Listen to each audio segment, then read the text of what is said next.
দর্শক আসসালামু আলাইকুম, আমি শহীদুল ইসলাম সজল আমার টিকটক চ্যানেলের পক্ষ থেকে সবাইকে স্বাগত জানাচ্ছি।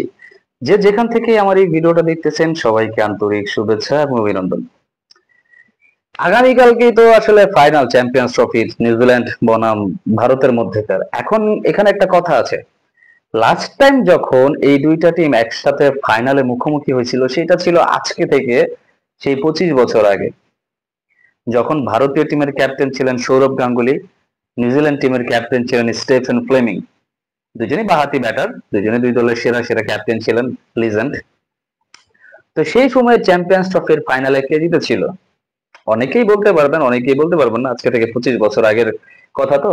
তো সেই সময়টাতে সবার জ্ঞাতার্থে জানায় রাখি, সেই সময়টাতে আজকে থেকে 25 বছর আগে যে ফাইনালটা অনুষ্ঠিত হয়েছিল চ্যাম্পিয়ন্স ট্রফির ফাইনাল, যদিও তখন সেটাকে চ্যাম্পিয়ন্স ট্রফি নামে জানা যেত না, তখন সেটাকে বলা হতো যে আইসিসি নকআউট টুর্নামেন্ট। ঠিক আছে? তো সেই নকআউট টুর্নামেন্টে সেবার চ্যাম্পিয়ন হয়েছিল হচ্ছে টিম নিউজিল্যান্ড। তো ভারত আগে ব্যাটিং করে 264 রান করেছিল, আর নিউজিল্যান্ড শেষ ম্যাচ 265 রান করেই কিন্তু জয়লাভ করেছিল। এখন কথা হচ্ছে দর্শক, যে ভারতের সেই সময় টিমটায় মানে প্লেয়ারদের নাম শুনলেও ভয় লাগে, প্লেয়ারদের সেই প্লেয়ারের লিস্টটা যদি আমি বলি, কেউ কারো চেয়ে কম না, কেউ কারো চেয়ে কম ছিলেন না। আপনি যদি নাম শোনেন তাইলেই বুঝতে পারবেন যে কারা কারা ছিলেন সেই টিমে। সেই টিমে ছিলেন হচ্ছেন আপনার সৌরভ গাঙ্গুলি, সচিন টেন্ডুলকার, রাহুল দ্রাবিড়, যুবরাজ সিং, আপনার তারপরে বিনোদ কাম্বলি, তারপরে আপনার রবিন সিং, তারপরে জহির খান, আজিদ আগারকার, আহ ভেঙ্কটেশ প্রসাদ, আর অনিল কুম্বলে। মানে এই যে একটা টিম ছিল ভারতের, না ভাই, আমার কাছে মনে হয় যেন ওই টিমের আপনি সবাই স্টার, সুপারস্টার ছিল। তো সেই সুপারস্টার একটা টিম যে কিন্তু আজকে থেকে 25 বছর আগে নিউজিল্যান্ডের এগেনস্টে হেরে গেছিল, যদিও সেটা ভারতের মাটিতে হয় নাই, দুবাইয়ের মাটিতে হয় নাই, ইভেন কি নিউজিল্যান্ডের মাটিতেও সেই খেলা অনুষ্ঠিত হয়েছিল না। সেটা হয়েছিল কিন্তু আপনার কেনিয়ার কেনিয়ার নাইরোবিতে, খুব সম্ভবত, যদি ভুল না করে থাকি কেনিয়ার নাইরোবিতেই, যদি যাই হোক। তো আবার আপনি যদি এদিকে খেয়াল করেন ভাই, নিউজিল্যান্ডের যে টিম ছিল, ওফ, মাথা নষ্ট টিম ভাই। এখনকার যুগে যে একটা ক্রিকেট টিমে একজন পেস বোলিং অলরাউন্ডার খুঁজে পাওয়া মুশকিল, সেই সময়টাতে নিউজিল্যান্ডের সেই টিমে তিনজন ভাই পেস বোলিং অলরাউন্ডার ছিল, মানে মিডিয়াম পেসই করতো। মানে কিছু ক্ষেত্রে ওই স্পিন 110, 12, 15 এরকম স্পিডে তারা বোলিংটা করতেন, বাট ব্যাটিং অলরাউন্ডার ছিলেন সবাই। আমি যদি নামগুলো তিনজনের নাম স্মরণ করিয়ে দিতে চাই,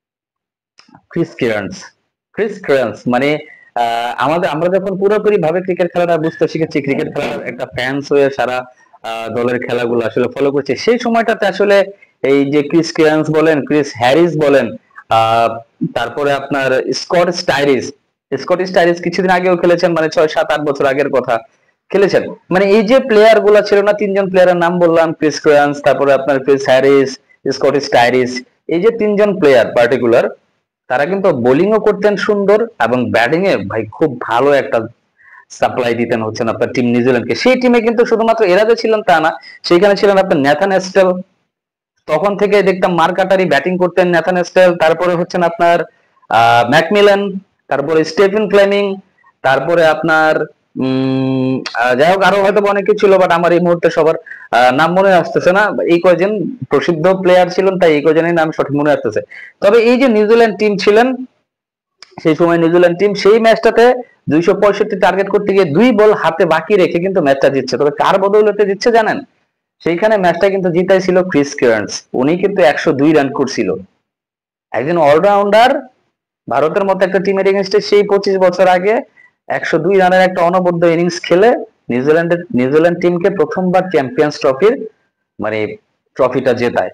তো এখন কথা বলতে যাচ্ছে যেটা, এখন কি ভারত চিন্তা করবে সেই 25 বছর আগে কি ঘটছে না ঘটছে সেটা চিন্তা করবে ভারত, নাকি ভারত চিন্তা করবে যে 25 বছর আগে যে হারটা হেরেছিল নিউজিল্যান্ডের কাছে এই চ্যাম্পিয়ন্স ট্রফির ফাইনালে, হ্যাঁ, সেটার বদলাটা কি ভারত নিবে? সেটা বদলাটা ভারতের নেওয়া উচিত। অবশ্য ভারতের এখন যে টিম কম্বিনেশন, এখন যে টিম ভারতের, এখন না হইলে ভাই কবে? দাদা যেটা পারে নাই সেটা কি আসলে এই নতুন প্রজন্মের ভারত কি করে দেখাইবে না? দেখাইতেই হবে, অবশ্যই দেখাইতে হবে। তো যাই হোক, আসলে অনেকে অনেক কথা বলতেছেন, বাট দিন শেষে ভাই ক্রিকেট খেলা তো, ক্রিকেট খেলা অনেক কিছুই ঘটতে পারে, এমনও হইতে পারে যে নিউজিল্যান্ড সেই 25 বছর আগেই ভারতের এগেনস্টে একটা চ্যাম্পিয়ন্স ট্রফির কাপ জিতেছিল। এবার এমনও হইতে পারে আবারও জিততে পারে তারা ভারতের এগেনস্টে এই 2025 সালে এসে 25 বছর পর। আবার এমনও হইতে পারে ভারত 25 বছর আগে যেটা না করতে পারছে সেটার বদলাটা এবার নিয়ে নিতে পারে। আপনাদের কি মনে হয় দর্শক, সেটা অবশ্যই আমার ভিডিওর কমেন্ট সেকশনে কমেন্টস করে জানিয়ে দিবেন। সবাই ভালো থাকবেন, সুস্থ থাকবেন। সালামু আলাইকুম।